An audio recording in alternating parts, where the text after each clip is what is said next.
Hello everyone and welcome. Every day you see and hear new commercials and advertisements, such as the St. Jude's advertisement, talking about children or adults with some new form of cancer. More often than not, we simply ignore this, whether it's intentionally or subconsciously. It's not until somebody close to us, or even ourselves, are diagnosed with one of these forms of cancer. My family and I were in this same boat 11 years ago. Until the age of 10, I was diagnosed with acute lymphoblastic leukemia. Upon this time, my family and I knew nothing more about leukemia than the fact that it was a type of cancer. It's because of these reasons today that I'm here, to share some of my knowledge with you, in hopes of providing you with a better understanding of what leukemia and other common blood cancers are at a basic cellular level. Today I have 3 points I want to share with you. The first being leukemia formation, or how does the cell start? Second being common signs and symptoms. And lastly, the 3 phases of treatment a typical cancer patient goes through. Blood cells are formed in the bone marrow by tiny cells called stem cells. The bone marrow is the spongy center of long bones and flat bones, such as the legs or the skull.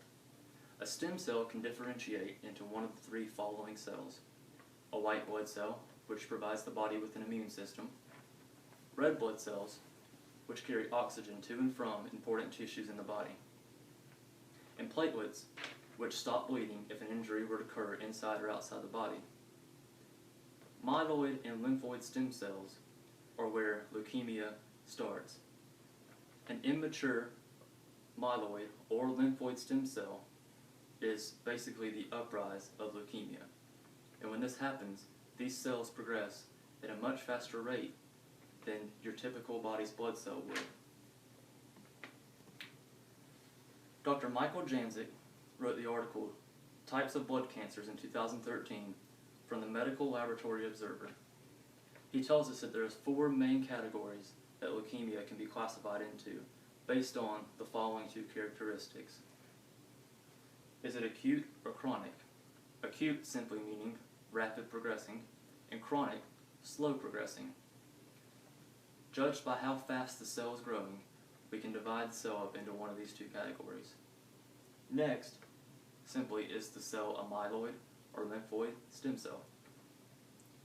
From these 2, we get the following 2 categories: acute myeloid leukemia, acute lymphoblastic leukemia, chronic myeloid leukemia, or chronic lymphoblastic leukemia.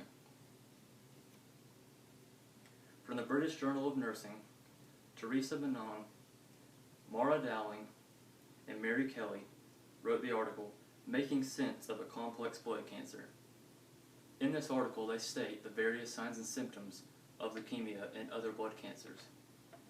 And while there's a lot of symptoms up here, such as bone pain being the most common, also fatigue, sweating at night, anemia, etc.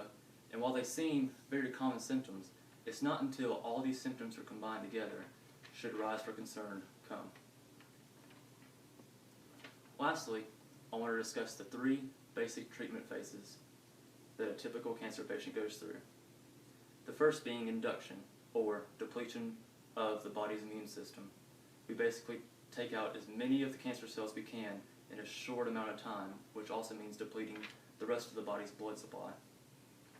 Second is consolidation, which we lower the amount of chemotherapy in hopes of keeping the cancer cells down, but also allowing the body to recover and bring back the immune system up.